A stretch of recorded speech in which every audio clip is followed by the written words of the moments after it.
ratusan siswa SMP dan SMA yang melakukan aksi unjuk rasa ke depan gedung DPR MPR. Mereka menuntut agar DPR menghentikan pembahasan RUU yang kontroversial. Terus kesini mau ngapain? Ngikut aja. Ngikut apa gitu? Kamu udah tahu?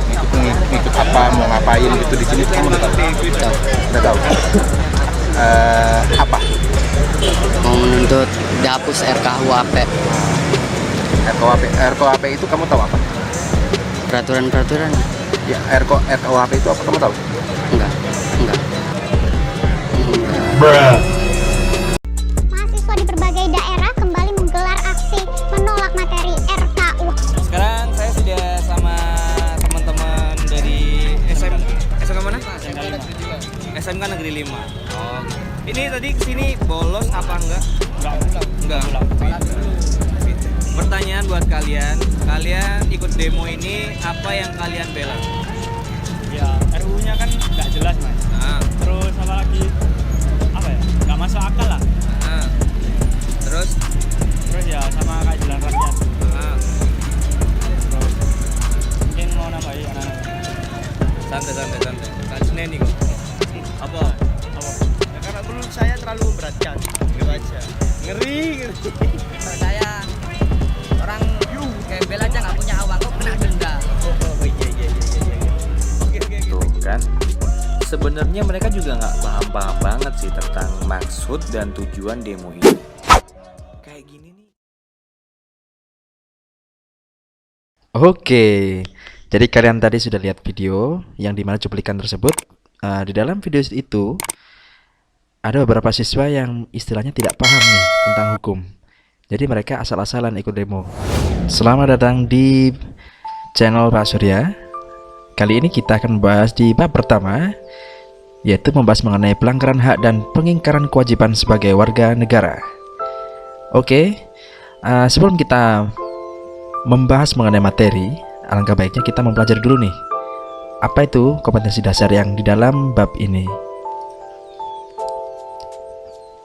Nah, yang kalian ini yaitu menganalisis nilai-nilai Pancasila terkait dengan kasus pelanggaran hak dan pengingkaran kewajiban warga negara dalam kehidupan berbangsa dan bernegara.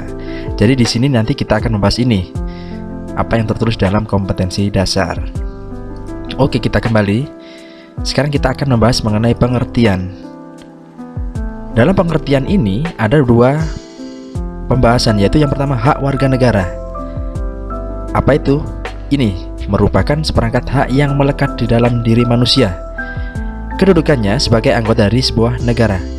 Intinya, hak yang seharusnya dimiliki oleh setiap warga negara sesuai dengan ketentuan yang berlaku. Nah, yang tulisan hitam ini memang kita harus pahami betul nih, sebagai hak warga negara.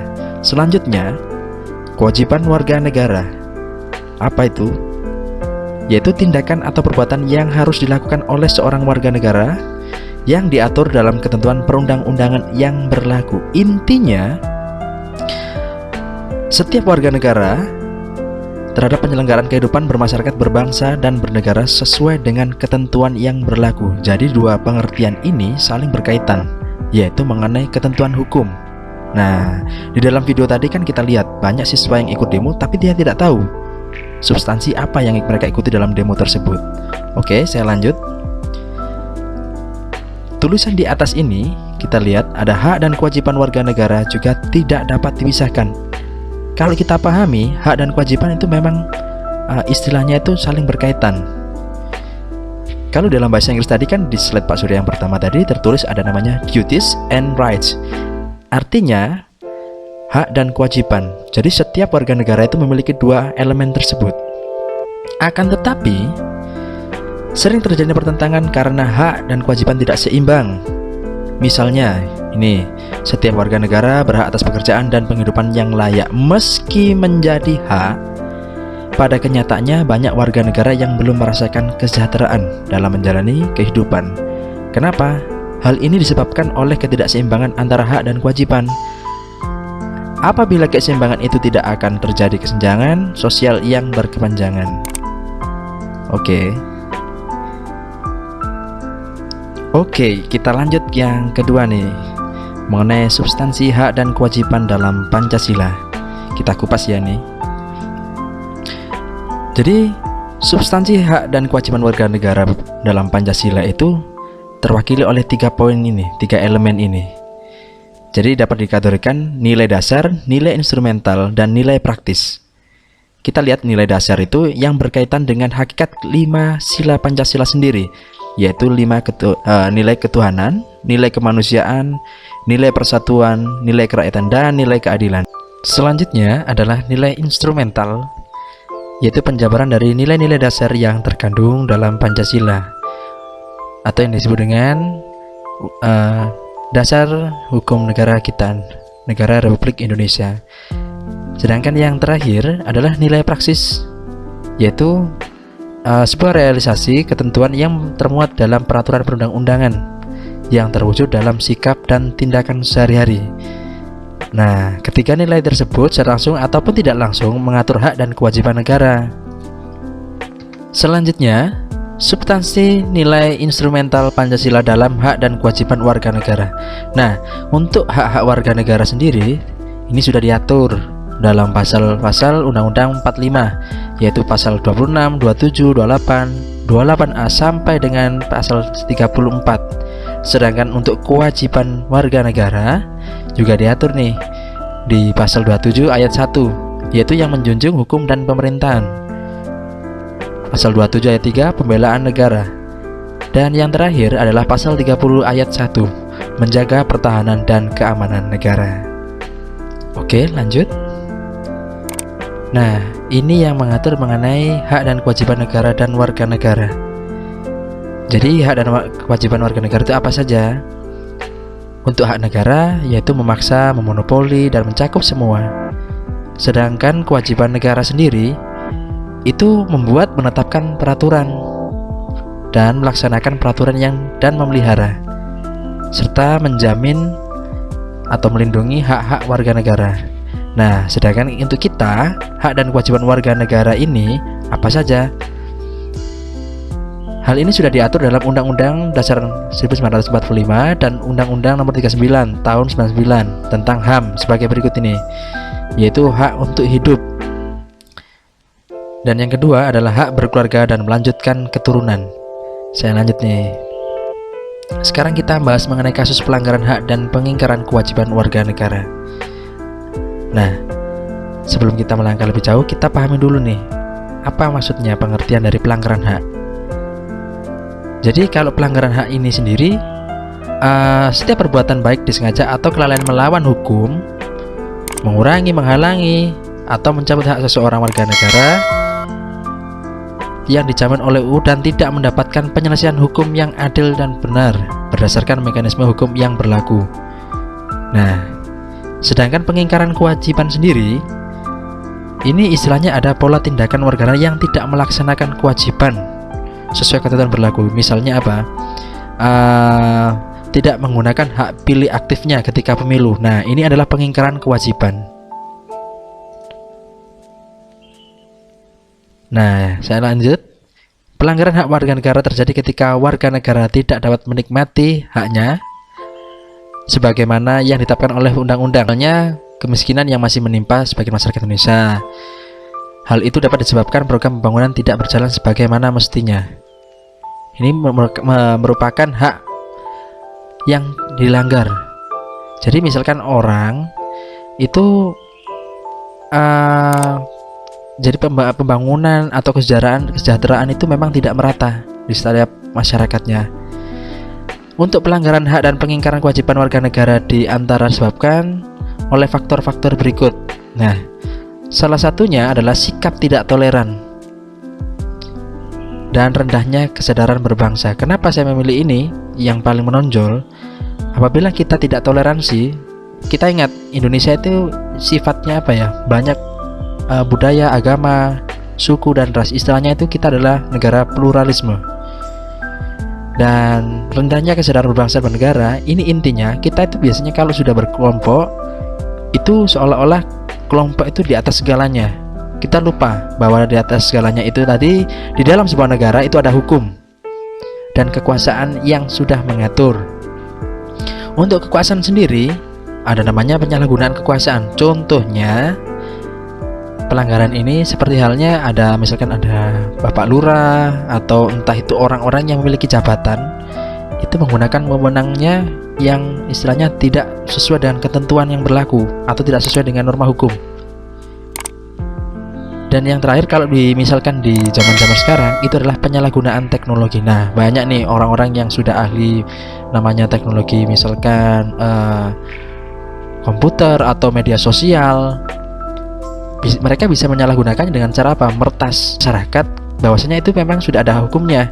Jadi kalau misalkan sampean atau Anda sekalian ini membuka namanya akun media sosial setiap orang tanpa sepengetahuan, itu istilahnya sudah melanggar namanya hak dan pengingkaran kewajiban warga negara, karena kita sudah memusuhi tentang peraturan yang berlaku atau kita melangkah tidak melihat hukum. Oke, kita lanjut di subbab terakhir kita, yaitu penanganan pelanggaran hak dan pengingkaran kewajiban warga negara. Nah, dalam hal ini upaya pemerintah dalam penanganan kasus pelanggaran hak dan pengingkaran kewajiban warga negara adalah yang saya beri warna kuning nih, yang paling utama. Jadi dalam pemerintah itu sepertinya peran lembaga memang kurang ya, istilahnya dalam penegakan, dan istilahnya juga dalam lembaga-lembaga di Indonesia sendiri itu masih notabene masih terkotak-kotak. Jadi mereka tidak ada yang namanya sinkron. Contoh untuk kalian sebagai pelajar sendiri, jangan yang kayak di video depan tadi ya. Kalau misalkan pelajar sendiri itu istilahnya kalian harus melakukan kegiatan belajar yang paling utama sebagai wujud kewajiban warga negara yang baik. Di usia kalian adalah belajar. Sedangkan hak kalian itu apa? Yaitu mendapatkan kemudahan akses untuk belajar di sekolah. Yang pertama, mendapatkan ilmu dari guru. Itu hak kalian. Jadi kalau misalkan kita ikut demo, boleh. Tapi dalam tanda kutip, demo tadi kalian harus paham, saya mau melangkah ke hal hukum apa ini untuk demo, karena kita memang negara demokrasi. Tapi dalam tanda kutip, kita harus paham dulu substansi apa yang akan kita kritik terhadap pemerintah, sebagaimana hak kita untuk menjadi warga negara. Yang selanjutnya adalah prinsip-prinsip kesadaran bernegara melalui lembaga pendidikan formal di sekolah. Nah, ini melalui PKN kalian juga sadar toh mengenai pelanggaran hak dan pengingkaran kewajiban warga negara seperti apa. Yang terakhir yaitu meningkatkan kerjasama yang harmonis antar kelompok atau golongan. Nah, mulai sekarang kalian di dalam berorganisasi atau bermasyarakat itu sama halnya saling mengingatkan mengenai apa saja hak-hak yang tidak boleh dilanggar, terus pengingkaran apa saja sih yang misalnya yang dapat mengingkarkan kewajiban warga negara. Contoh dari setiap para pekerja bolos kerja, ya itu namanya juga pengingkaran kewajiban. Kalian juga harus saling mengingatkan satu sama lain. Dan di slide terakhir di sini Pak Sudan menuliskan membangun partisipasi masyarakat. Nah, maksudnya pemerintah itu tidak akan berhasil apabila tidak ada namanya kerjasama dengan warga negaranya. Jadi warga negaranya harus mendukung apa yang sudah direncanakan atau dirancang oleh pemerintah untuk mengatur mengenai hak dan kewajiban setiap warga negara. Sikap tersebut dapat Anda tampilkan dalam perilaku di lingkungan keluarga. Seperti apa kewajiban Anda, yaitu membantu orang tua. Nah, itu hal yang sepele. Di sekolah harus belajar, di masyarakat kalian juga harus pandai bersosial. Di dalam bangsa kalian juga harus istilahnya mengilhami atau meyakini nilai-nilai dari Pancasila. Begitu juga dengan negara. Di negara sendiri kalian harus menjadi siswa yang istilahnya patuh terhadap hukum negara Indonesia. Kita kembalikan, setiap siswa memang harus istilahnya belajar tentang hukum. Jadi biar kita tuh tidak mudah dimonopoli ya. Dikit-dikit kita disuruh ikut demo mau, kita disuruh membantah guru mau. Sebetulnya semua kegiatan itu kalau berlawanan dengan hukum nanti kalian juga akan dihukum. Karena apa? Negara kita adalah negara yang istilahnya meyakini adanya hukum yang tertulis dan maupun tidak tertulis atau disebut dengan norma masyarakat. Jadi kita tidak bisa melakukan kegiatan semau kita. Jadi semua kegiatan apapun itu harus yang namanya melalui norma masyarakat dan juga norma ketentuan hukum yang berlaku. Nah, semoga apa yang dibahas tadi itu bermanfaat untuk pembelajaran PPKN kita. Oke, terima kasih.